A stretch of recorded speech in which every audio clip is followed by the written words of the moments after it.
Individuals were at all times exposed to death from behind and to each side. Military leaders learned early on to form their soldiers into tight, cohesive ranks. Trusting his fellows on either side of him not to retreat and leave him exposed, a soldier could fight the man in front of him with more spirit and confidence. The Romans extended this strategy by placing the youngest, most impetuous fighters in the front ranks, the most experienced and best fighters in the rear, and everyone else in the center. This meant that the weakest soldiers, the ones most prone to panic, were surrounded by those who were braver and steadier, giving them a powerful sense of security. No army went into battle with more cohesion and trust than the Roman legions. In studying ancient warfare, the great 19th century military writer Colonel Ardent du Pic noticed a peculiar phenomenon. In some of the most celebrated battles, Hannibal's victory over the Romans at Cannae and Julius Caesar's over Pompey at Pharsalus, for example, the losses on each side were fantastically disproportionate. A few hundred for the victors, thousands upon thousands among the vanquished. According to du Pic, what had happened in these cases was that through maneuver, the ultimately victorious army had managed to surprise the enemy and splinter its lines into parts. Seeing their ranks breaking up, losing their sense of solidarity and support, and feeling isolated, soldiers panicked, dropped their weapons, and fled. And a soldier who turned his back on the enemy was an easy soldier to kill. Thousands were slaughtered this way. These great victories, then, were essentially psychological. Hannibal was vastly outnumbered at Cannae, but by making the Romans feel vulnerable and isolated, he made them overreact and retreat in confusion. Easy pickings. The phenomenon is timeless. The soldier who feels he is losing the support of those around him is borne back into an intolerable, primitive terror. He fears he will face death alone. Many great military leaders have turned this terror into strategy. Genghis Khan was a master at it.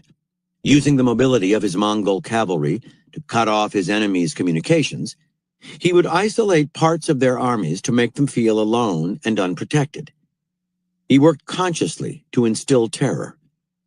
The divide and isolate strategy was also used to great effect by Napoleon and the guerrilla forces of Mao Zedong, among many others. Our nature has not changed. Lurking deep in even the most civilized among us is the same basic fear of being alone, unsupported, and exposed to danger. People today are more dispersed, and society is less cohesive than ever before, but that only increases our need to belong to a group, to have a strong network of allies, to feel supported and protected on all sides. Take away this feeling, and we are returned to that primitive sensation of terror at our own vulnerability. The divide and conquer strategy has never been more effective than it is today.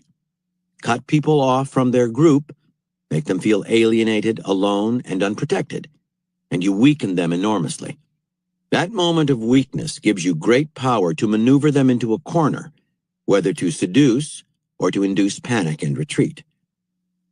Throughout the 1960s, one of Mao Zedong's most loyal and trusted followers was his Minister of Defense, Lin Biao. No one praised the Chinese ruler more fulsomely than Lin.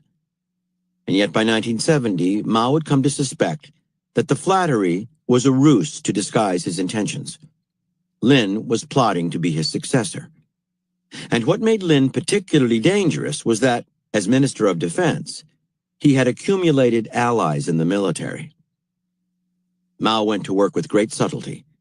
In public, he went out of his way to support Lin, as if he too saw the minister as his successor. That soothed the natural wariness of the plotter.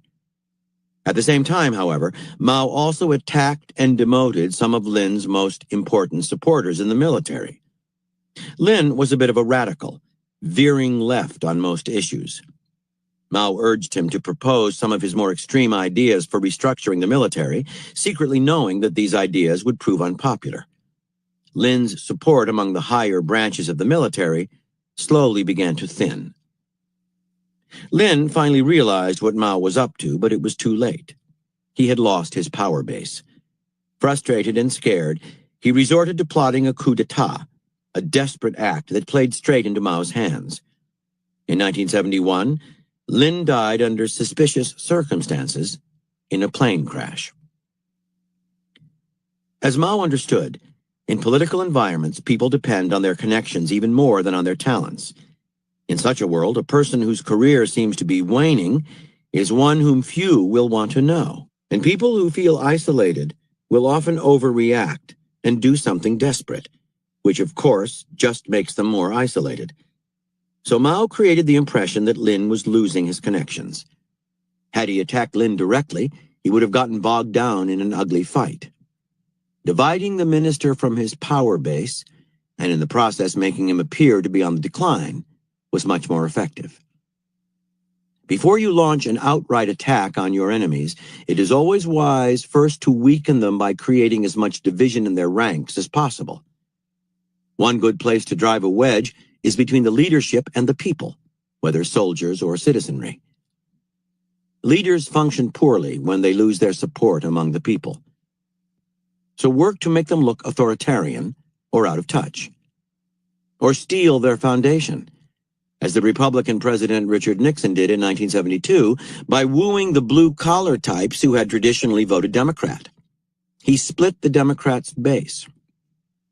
The Republicans have been doing the same thing ever since. Remember, once your enemy begins to splinter in any way, the rupture will tend to gain momentum. Division usually leads to more division. In 338 BC, Rome defeated its greatest enemy at the time, the Latin League, a confederation of Italian cities that had formed to block Rome's expansion. With this victory, however, the Romans faced a new problem: how to govern the region. If they crushed the League's members, they would leave a power vacuum, and down the road another enemy would emerge that might prove a still greater threat. If they simply swallowed up the cities of the League, they would dilute the power and prestige of Rome, giving themselves too large an area to protect and police. The solution the Romans came up with, which they would later call divide et impera, divide and rule, was to become the strategy by which they forged their empire. Essentially, they broke up the League, but did not treat all of its parts equally. Instead, they created a system whereby some of its cities were incorporated into Roman territory, and their residents given full privileges as Roman citizens. Others were deprived of most of their territory, but granted near-total independence. And others still were broken up and heavily colonized with Roman citizens.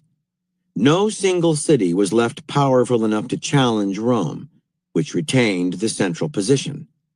As the saying goes, all roads led to Rome. The key to the system was that if an independent city proved itself loyal enough to Rome, or fought well enough for Rome, it won the chance of being incorporated into the empire. The individual cities now saw it as more in their interest to gain Rome's favor than to ally themselves elsewhere. Rome held out the prospect of great power, wealth, and protection, while isolation from Rome was dangerous. And so the once proud members of the Latin League now competed against one another for Rome's attention. Divide and rule is a powerful strategy for governing any group. It is based on a key principle. Within any organization, people naturally form smaller groups based on mutual self-interest, the primitive desire to find strength in numbers. These subgroups form power bases that, left unchecked, will threaten the organization as a whole. The formation of parties and factions can be a leader's greatest threat, for in time, these factions will naturally work to secure their own interests before those of the greater group. The solution is to divide to rule. To do so, you must first establish yourself as the center of power. Individuals must know they need to compete for your approval. There has to be more to be gained by pleasing the leader than by trying to form a power base within the group. When Elizabeth I became queen, England was a nation divided. The remnants of feudalism entailed many competing power centers, and the court itself was full of factions. Elizabeth's solution was to weaken the nobility by deliberately pitting one family against another. At the same time, she occupied the center, making herself a symbol of England itself, the hub around which everything revolved. Within the court, too, she made sure that no individual, except of course herself, gained ascendancy. When she saw that first Robert Dudley and then the Earl of Essex believed themselves her favorites, she quickly cut them loose. The temptation to maintain a favorite is understandable but dangerous. Better to rotate your stars, occasionally making each one fall. Bring in people with different viewpoints and encourage them to fight it out.